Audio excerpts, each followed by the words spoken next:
Meanwhile, back in heaven, you can see little Suko playing with Maria, but out of nowhere the little one started crying, worrying Maria. Maria, Suko, what's wrong? Why are you crying? The little boy begins to cry loudly, attracting the attention of the other angels and worrying Maria even more. Suko. Papa wawa. Maria was completely astonished as the little boy's first words were his father, but because he was crying something bad happened to his father. With Issei again. He found himself in a completely dark place floating in nothingness while a blue fire was slowly burning him. But suddenly a cry caught his attention. It was that of a child crying. Issei, Suko screamed suddenly. Suko, Dad, sniffed Dad. Issei, I don't plan on leaving my little one alone. I promised my wife that I would always protect him and never leave him alone. Slowly the flames began to descend from his body and a golden glow appeared in his eyes.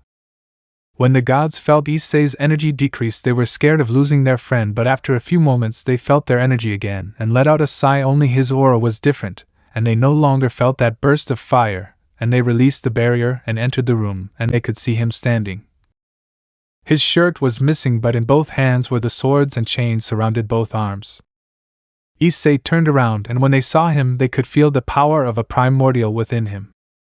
Issei, I managed to make my friends fall unconscious, and before he could touch the ground he was held by a Loki.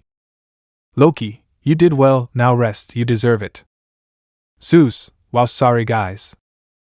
Hades, yes, I can feel how the boy's aura is changing and how his human part disappears and is replaced by that of a primordial. Loki, the last thing he wanted was to be a supernatural being again, and now he became a primordial. When he wakes up, I just hope he doesn't kill us for not telling him that little detail. Zeus, so you didn't tell him that he would become a primordial god if these swords accepted him?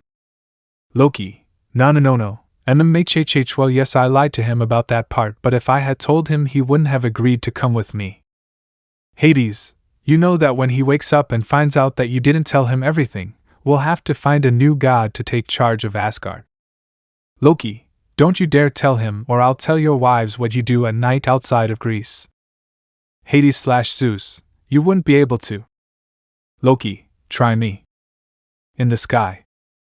Suko had stopped crying, and with his little hands he dried his tears and began to crawl towards Maria, and stretching her dress she reacts and looks down, seeing how the little one raises his hands for her to carry him, and once in her arms he falls asleep with a smile. Maria, I see you are connected to your father. Chapter 10. 1 week later. It had been a week since Issei obtained the swords, but he still hadn't woken up, and they had to put him in a room, and he was cared for from time to time by Maria and Tiamat.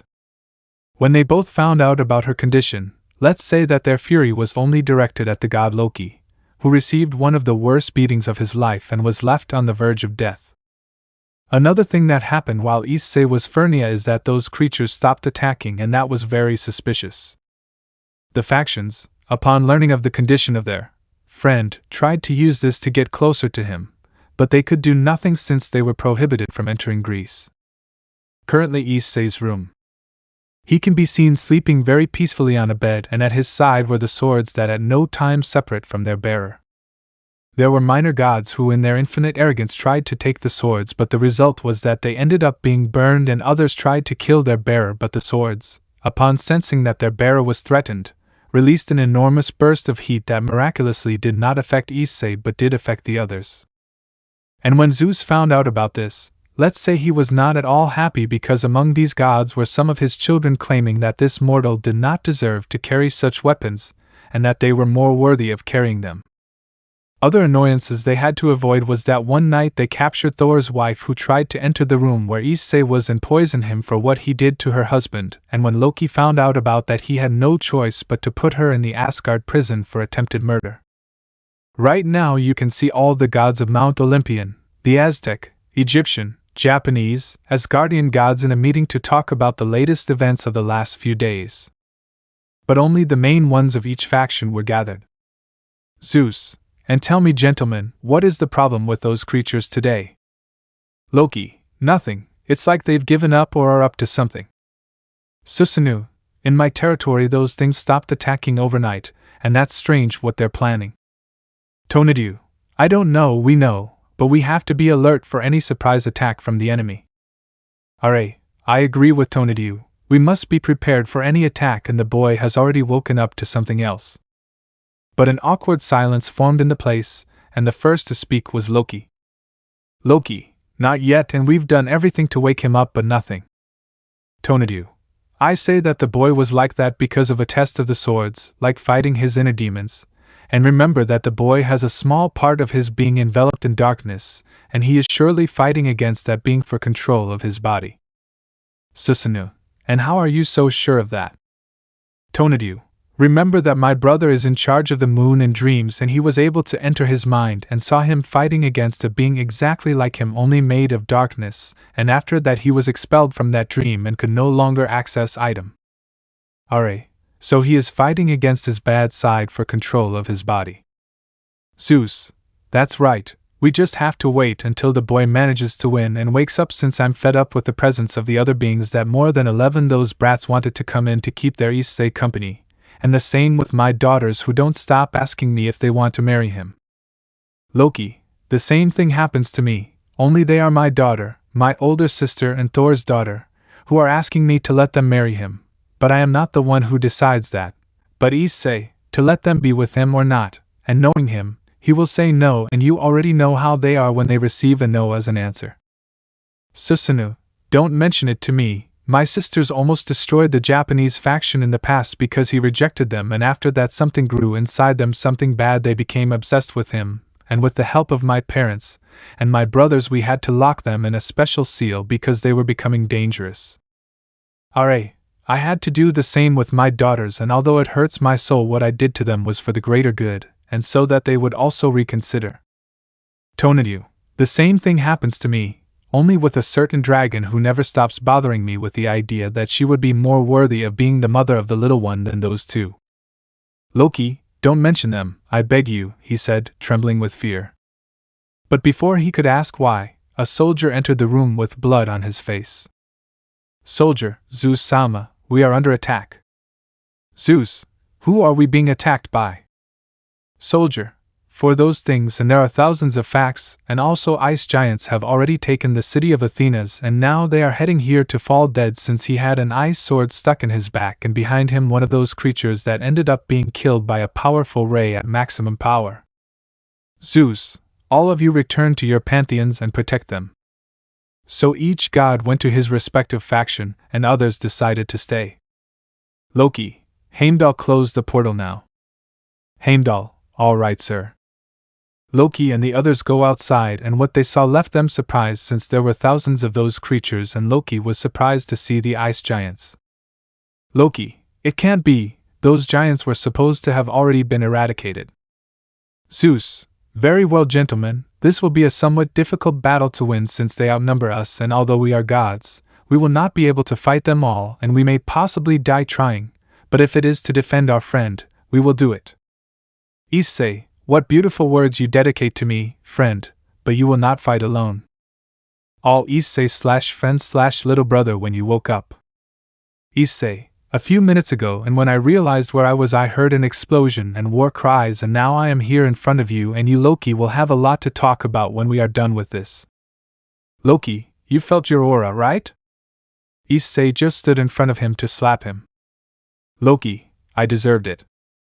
And he gets another slap. Loki, that one too. And then another one. Loki, hey, why is that? Issei, because I felt like it, and well, tell me what we're up against. Zeus just pointed behind him at all the ice creatures. Issei just let out a sigh and said, Issei, today will be a long day for me with a bored face. Chapter 11.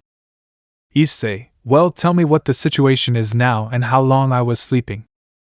Loki, well, you were sleeping for over a week, and this is the situation. We are completely surrounded, and the minor gods fled like cowards. But the door would be opened by some soldiers who were bringing in injured Ares and Hercules. Zeus, what happened to you two? Soldier, they tried to finish off the enemy alone without help and were brutally massacred, and Mr. Ares lost an arm and Mr. Hercules a leg, and both ended up falling, and in an act of cowardice they abandoned their men on the battlefield. Issei approaches both gods, and they see him, and before they can say anything they are by their heads and crashed into each other, leaving them unconscious afterwards, and then he proceeds to remove both of their armor and put it on. Issei, you are not worthy of being called gods. A god does not abandon his men on the battlefield.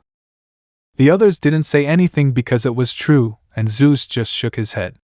What did his children do? After this, they will have a lot to talk about. After a while, Issei was ready for battle. Issei, Zeus-sama, I will borrow your children's armor, and after finishing this I will seriously return it to you. Zeus, you don't know that it's better to keep them. It seems that you will be more worthy of using them. Issei had a stoic face, but inside his mind he was smiling. Issei, thank you, father. Now with your permission I have a battle to lead, men I have to guide to victory, and many enemies to defeat. To continue walking, and once at the edge of the mountain, take a deep breath and jump down. Loki, that man really has balls. Zeus, my name is father. Now I am happy, and all of you will have to pay me for the bet from years ago. Susanoo, damn. Loki, lightning. Hades, I'm bucked. With Issei. This one had fallen on the battlefield, drawing everyone's attention. Soldier, it's our god Ares who came to help. Issei, I'm sorry, but I'm not the one right now. Your god is unavailable. Soldier, what do you do with his armor and Hercules's? Issei, he borrows them, and now stop talking, we have a war to win. Running at the frozen walkers and grabbing one by the face, and using it as a shield and sweeping the ground against the others. Issei, they are waiting for an invitation, attack. Captain, we will not follow you, we will only follow our gods. But he would be taken by the neck without being strangled. Issei, listen to me, you damn imbecile, your god abandoned you to your fate like a coward. If you're not going to fight, withdraw from the battlefield and stop being a hindrance, and I'll borrow this. Taking away a shield and a spear from the soldier. Captain, give me back that, it's not yours, it belonged to my ancestor, the king of Sparta, Leonidas. Issei, I won't give them back to you. I can feel in the spear and the shield that you are not worthy of carrying them, but I am worthy of them. To run against the enemy and aim with the spear, he impales 5 of them, killing them quickly, and with the shield he protects himself from an arrow attack. At that moment a memory comes to his mind and he begins to hit his shield repeatedly. And something incredible happens, leaving everyone, including the gods, with their mouths open. Spectral shields surround Issei and hundreds of arrows fall from the sky, killing more than 10,000 ice walkers. Issei, let the massacre begin. No one could do anything since they were frozen with fear by the inhuman and grotesque way. Since they witnessed a great massacre, there were thousands of bodies lying on the floor, some dismembered, split in half, without limbs, without heads and more, and on the battlefield the ground was stained with blue blood, and a huge mountain of bodies was Issei, who had a serious look, and on his back were the swords of chaos stained with blood. What was once an army of 50,000 ice walkers was reduced to 1,000 of them, and with some fear they fled the place to inform their queen of what had happened. Issei just watched as the rest of them fled and did not pay attention to it, and turned around and went towards Olympus, and all the soldiers moved away from him out of fear. And slowly he began to climb the stairs of the mountain towards the gods. While with the spectators, they couldn't articulate a single word, since they never thought that Issei would cause such a massacre, and some lesser gods were a little scared by the way he finished off each one of them, and he didn't seem tired. He just had a bored face as he continued on his way until he reached the top of the mountain, and once there he could see everyone, and just fell to his knees and started crying. Issei, I'm sorry, I lost control of my emotions again, and they witnessed my true self, something I kept hidden for a long time. But it would be a hug from Zeus, who began to comfort and calm him. Issei just cried on his shoulder until he could calm down. Issei, I promise that when all this is over I will tell you everything in great detail, but what I want to do now is see my son. Father, could you take me to heaven, please?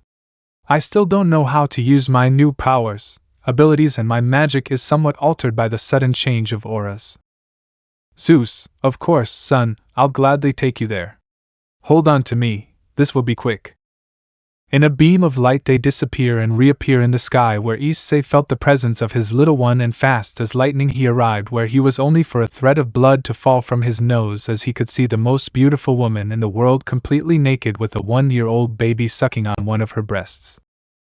Maria was at this moment taking a bath with the little Suko, who wanted some milk from the beautiful woman. Maria, you are a glutton, my little Sukito. You probably inherited it from your father. But then she felt the presence of the god Zeus and the energy of Issei. Only something in his aura was different, and she felt the black-haired man coming in her direction, and she quickly stood up to grab a towel, but it was too late for that, and she stood still as her future husband looked at her naked. Issei, but what a beautiful sight my eyes are witnessing. Maria very red, Perversuo, taking the first thing there was and throwing it to the black-haired man, who fell unconscious due to the thrown object. Then Mael and Jesus appear, who saw their wife/mother screaming, only to see the scene of an Issei with blood on his nose and knocked out by a bucket, and a Maria toweling. Jesus, mother, what happened? Why did you shout pervert? Maria, son, do your dear mother in favor and take your future father to a room to rest while I give milk to your future little brother. Jesus just sighed, and with Mael's help they carry a heavy Issei and drag him away, and then Zeus arrives, and before he could say anything Michael appeared accompanied by Gabriel, Irina and Griselda. Zeus, great, the 4 doves arrived. Chapter 12. 6 hours after what happened in the sky. Maria was lying on a bed, and next to her was an Issei still sleeping, and on the black-haired boy's chest was his son, who was also sleeping. Maria, both you and your son really like to sleep a lot. Caressing Issei's cheek and playing with his hair, which was very soft. Issei, I like it when you play with my hair, honey. He said it while sleeping. You don't know how much I miss you, Astrid. I miss you, a tear coming out of her face. Maria stopped stroking her hair and got out of bed to head to the door. I know you still miss her, but I won't rest until I can fix your heart. And when he opens the door, Michael ends up falling, who, scared of being discovered, runs away terrified. Maria, what am I going to do with these kids? They just keep getting into trouble. If she were here, she would correct them properly. But he hears a person he hadn't heard for a long time and turns around and sees him. Maria, hello Sister Teresa, it's been a while since we last saw each other. Teresa, it's been a long time, dear sister, and tell me how our tenant is doing. Point 3. Teresa, it's been a long time, dear sister, and tell me how our tenant is. Maria, he still sleeps like a log and his son is just like him.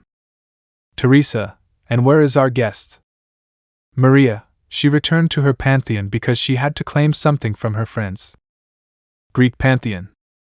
Zeus had the biggest smile in the world and was on a mountain of gold. Loki sits in the Hades. We will never bet against him again. Zeus, I will give half of what I win to my son and grandson. Ha ha ha ha ha ha. I love winning. In the sky again.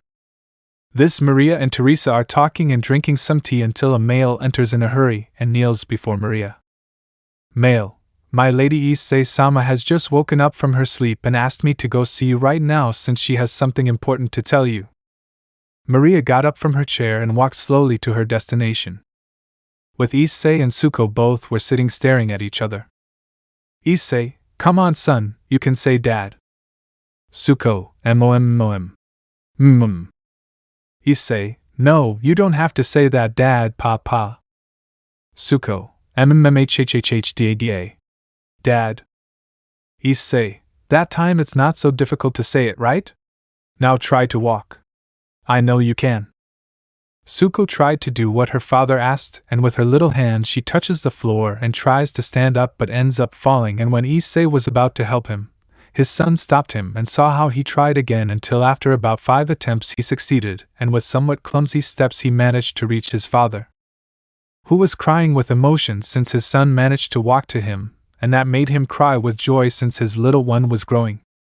Then Maria appeared and could see how Issei was crying, and Tsuko who began to walk up to her, take her dress and say mommy, and she could only cry with joy at being recognized as a mother to the little one. Issei couldn't believe it. His son called Maria mom, and he knew that it was going to happen sooner or later since she had been taking care of him for a long time. But what they didn't know is that they were being watched by a Gabriel who could only start crying since she had lost her man forever, and some anger/jealousy towards Maria since on more than one occasion she tried to get close to Issei's son but she prevented her.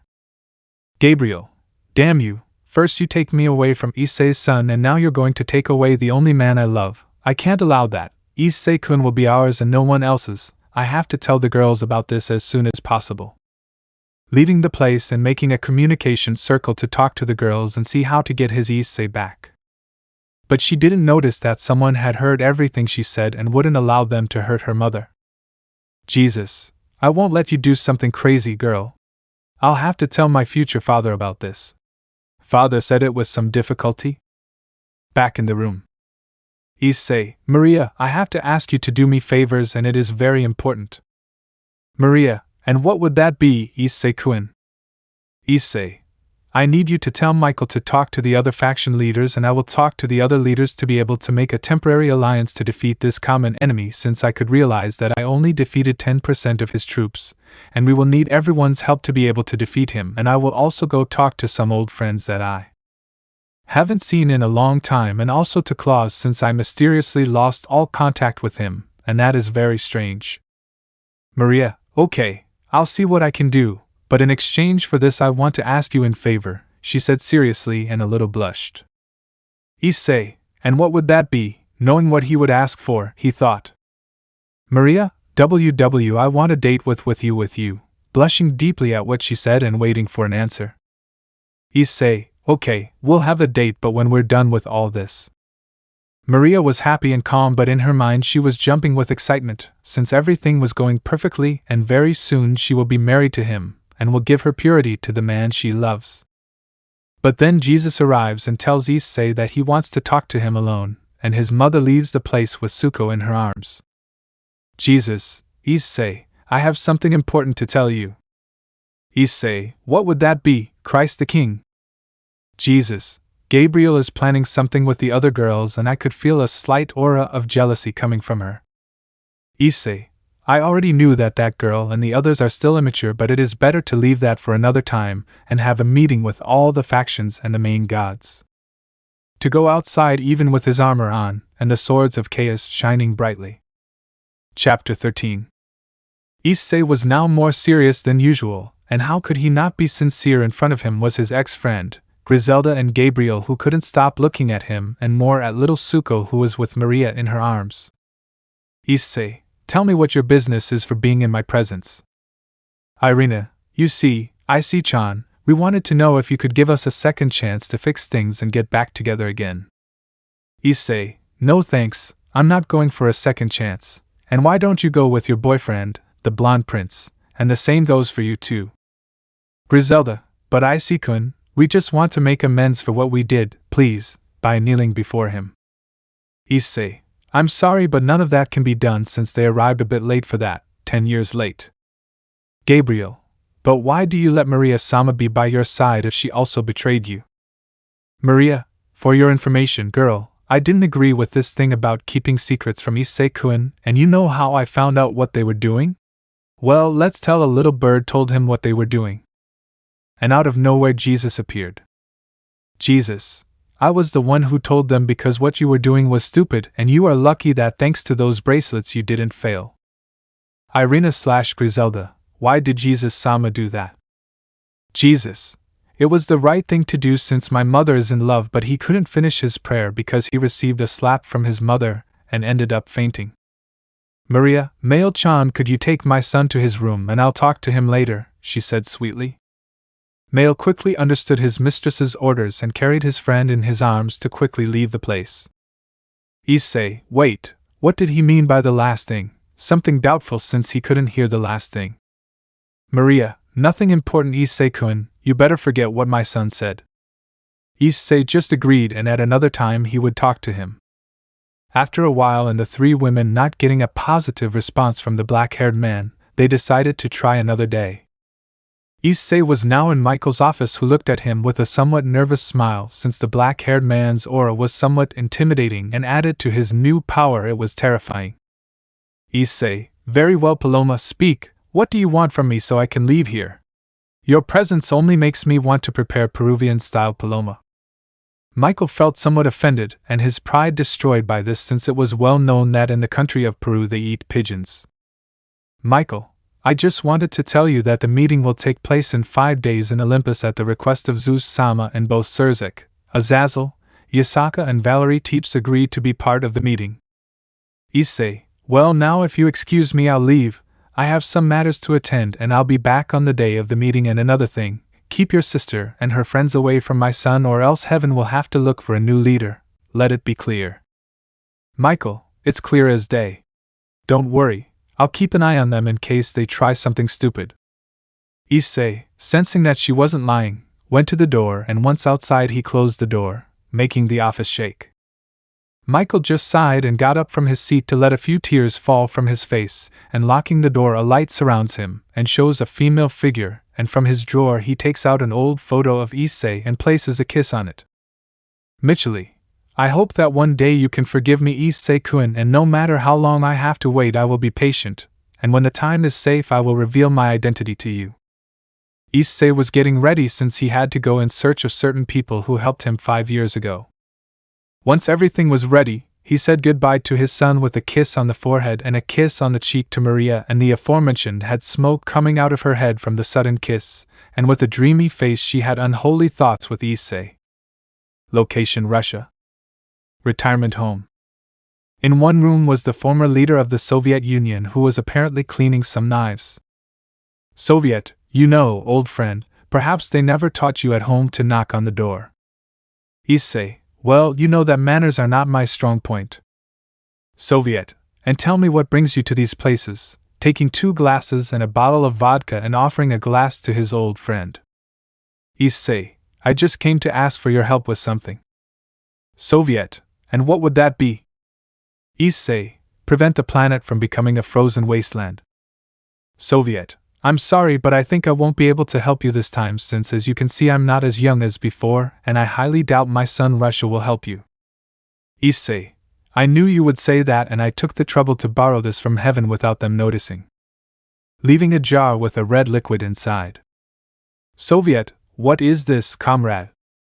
Issei, from what I understand, it is a kind of enhancer that rejuvenates and gives the strength of 100 men to the person who drinks it. The Soviet is about to take the bottle but Issei was faster and took it first. Soviet, fine, I'll help you now, give me that bottle. Issei, all yours, comrade. And in one gulp he consumes the entire contents of the bottle and begins to feel his entire body heavy and his breathing becomes somewhat agitated, and at that moment a man enters who, seeing his father suffering from an attack, takes his gun and points it at Issei. Russia, what did you do to my father? Answer me now, intruder. Issei, calm down kid and let that go or you'll take someone's eye away. Snatching the AK-47 from his hands. The Russian tries to help his father but Issei prevents him and tells him to just watch what would happen next. After about 10 minutes the noises stopped, and before I could even open the door it ended up being destroyed and a young man of about 30 years old emerged from the room. Soviet. Well, my old friend, it seems we have a lot of work to do. It's time to gather the team. Taking the AK-47 from the floor and as if it were made of paper, he ends up breaking it in half, and from his pants he takes out a box of cigarettes and smokes one. Issei. Well, now we will have to go for Rodolfo. Chapter 14. Soviet. Son, why do you attack per Ukraine? That made you? Russia. Nothing, father. I just thought, why not reign over you once more and make you proud of me? Soviet. Son, there's no need for you to do this. I'm already proud of you for the man you've become. But stop this stupid attack, or are you attacking her for something else? Issei just watched the conversation between father and son and found it funny how Russia tried in vain to hide the slight blush on his face. Russia, enough, father, and what I do with my life is none of your concern. But without realizing it, a photo ends up falling in the Soviet, seeing the photo on the ground, picks it up, and Russia, realizing this, tries to take it from him, but his father was taller than him and a hand stopped his attempt to snatch the photo away. Soviet. Well, but look, we have a photo of Ukraine here and it says, "My beautiful Ukraine, how I love you." Russia. Father, give me back, that's personal, trying once again to take a photo of his beloved. Soviet. You are just like me, and you know one thing, this girl is just as pretty as your mother. Russia stops for a few brief seconds and looks strangely at his father. Soviet. Shit, it's true, I never told you anything about your mother. You know what, I'd better tell you who she is so you can stop this madness, since she has mastered the power of the flip-flop at another level. But before he can even say anything, he is grabbed by the collar of his clothes and thrown into a doorway. Issei. Okay boy, I'll take your father so he can help me with something, and I'll give him back to you another time. To enter through the portal, which ends up closing. Somewhere in Iceland. You can see how a portal is opened and a Soviet comes out and ends up falling to the floor, and an Issei who had a poker face. Soviet. Hey idiot, I was about to reveal to my son who his mother is. Issei. That will be for another time, now we have to go for Rodolfo and Braum. Soviet. Hey, what happened to the old man? Issei. He is with his wife in Miami enjoying his retirement as Santa Claus, and I already went with him, but seeing him so happy with his wife and enjoying his vacation, I decided not to bother him, and I came looking for you so you could help me. Soviet. Okay, and at least you know where those two are. Issei. Braum is here in Iceland with his wife and Rodolfo is in Egypt. Soviet. Wait, Egypt, what the hell are you doing there? Issei. When we go there you will know why it is in Egypt. To help him get up off the ground and go into the forest to find his old battle friend. After a few minutes of searching they found him, but he was having trouble because the frozen walkers had cornered him, and he had some wounds and a sword stuck in his side, and behind him was a woman who was tightly hugging a small baby. Issei. Quick Soviet, we have to help him, taking his swords from his back and the other taking out a blade. Braum. Damn monsters, I won't let them touch my wife and daughter. I will fight until my last breath, raising his shield and hitting it hard against the ground, creating an icy current that drove the walkers away, but he would receive 4 more arrows in his back and let out a cry of pain. And one of the walkers was about to decapitate him, but a sword would pierce his chest, and he would be dragged where his head would roll. The others, seeing their leader dead, would be about to attack the stranger but would receive powerful blows accompanied by a few cuts on the neck from which a blue liquid would flow out, being their blood. Braum. Thank you very much for helping me, guys. He was about to fall to the ground but would be caught by Issei, who told him to just rest. Issei. Excuse me, what is your name? May. Nice to meet you. I'm May and I'm Braum's wife, and this little girl here is called Izzy. Issei. You can allow us to enter your house to treat your husband's wounds and he will do it. I have to get my hands a little dirty. So he hands the Soviet over to Braum, who carries him naturally as if he weighed nothing, and they entered the house. Issei. Well, prepare yourselves because today no one leaves here without first receiving a beating from me, cracking his fists and taking his dual swords, and with a war cry he launches himself against all of them. Note, something like that but with the armor of Hercules and Ares. While inside the house/cabin. Soviet. well, this should be enough. May, I'm sure your friend could take on all of them alone. Soviet, calm down, beautiful lady, he has everything under control.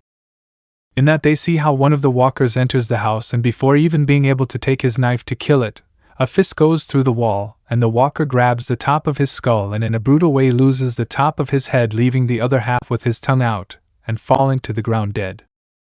May was somewhat disgusted by the brutal way he finished off the walker, and as for the Soviet, she felt some fear and was grateful to be his friend, because if he were her enemy, he would not receive mercy.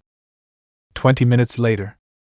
The sound of battle had ceased, and they saw how an Issei covered in blue blood entered the house and grabbed a towel courtesy of the Soviet, and cleaned his armor a little and proceeded to take it off to show his body full of cuts and wounds that quickly he began to heal, and he cleaned his face and upper body.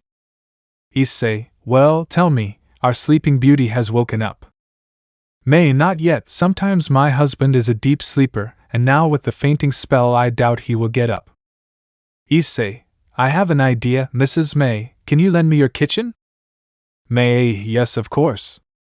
To guide him to the kitchen, where Issei puts on an apron and asks him to wait, while he prepares something that would wake up the big guy. Soviet, and tell me what you plan to prepare to wake him up, pointing to a Braum sucking his finger. May, she said something about making cookies. The Soviet's eyes lit up and he smiled with genuine joy. The woman did not know why she smiled so much, but she would soon find out. 30 minutes later, Issei comes out of the kitchen with a covered tray and a claw of fresh milk. Issei, well, there's only one thing in the world capable of suddenly waking him up. Luckily, Santa Claus taught me the recipe. The Soviet's mouth was watering and Braum began to sniff something delicious. Issei, noticing that, just smiled. You know, it's a shame to know that a man won't be able to accompany us to enjoy this mangar. Uncovering the tray, I discovered many cookies that gave off a delicious hypnotic smell. May mhhh, they smell so good. What are those cookies called? Issei, they are poor cookies, do you want one? Offering one to May and another to the Soviet, who grabbed a few and served them some fresh milk to accompany this delicacy. Issei, it's a rock, there's only one cookie left. Well, I'd rather eat it, but I'd get a scream and then a punch that would send him crashing against the wall. Braum, this is mine, to devour the cookie in one go. Issei, lucky you prepared more. Braum just sits back and enjoys his cookies in the company of his wife and friends. Braum, good times, good friends, what more could you ask for? And of course they need my friends. Issei, I'll be brief with what I'll say, we need you. Your nephew Claus disappeared a few weeks ago, and these beings that I called the Ice Walkers appeared, and you realized how strong they are. Even the other factions have it somewhat difficult against these things. That's why I ask for your help, and what do you say to me? Braum would get up from the couch and walk over to the photos where you can see him and his wife with a little girl in their arms, all happy. Braum, okay, I'll help them only if my wife and daughter are safe from these things. I don't want anything bad to happen to them. If not, I would forgive myself. To walk up to a crib and see your little bundle of joy sleeping peacefully with a smile, while hugging a doll in her shape and with her big bijou. Issei, don't worry, they will be in Olympus and will be under the protection of my father and friends. After that they go outside and Braum takes his big shield, and before leaving he says goodbye to his wife and places a kiss on her lips and a little kiss on the forehead of his daughter, who laughed with joy. Issei will only open a transportation circle to Olympus and another to Egypt. Once in Egypt they walked for a while until they reached a temple, and what they saw left the Soviet and Braum with their mouths open. It was Rodolfo, but on his chest rested one of Anubis' daughters. Issei, hello Rodolfo, long time no see, and tell me your girlfriend's name. Rodolfo, ah hello Issei, what's up? Wait Issei, when did you arrive and who is she? Well, she is Brea, nice to meet your friends of my future husband. I am Brea, the fourth daughter of Anubis. Issei 3, 2, 1. Both Braum and the Soviet fainted from the shock. Issei, but how dramatic. Let me know in the comments below if you guys want the next part. Also check out my other video that has been shown and left. Thank you for watching. If you enjoyed this video, please like and share this video. And have a fantastic day. Bye.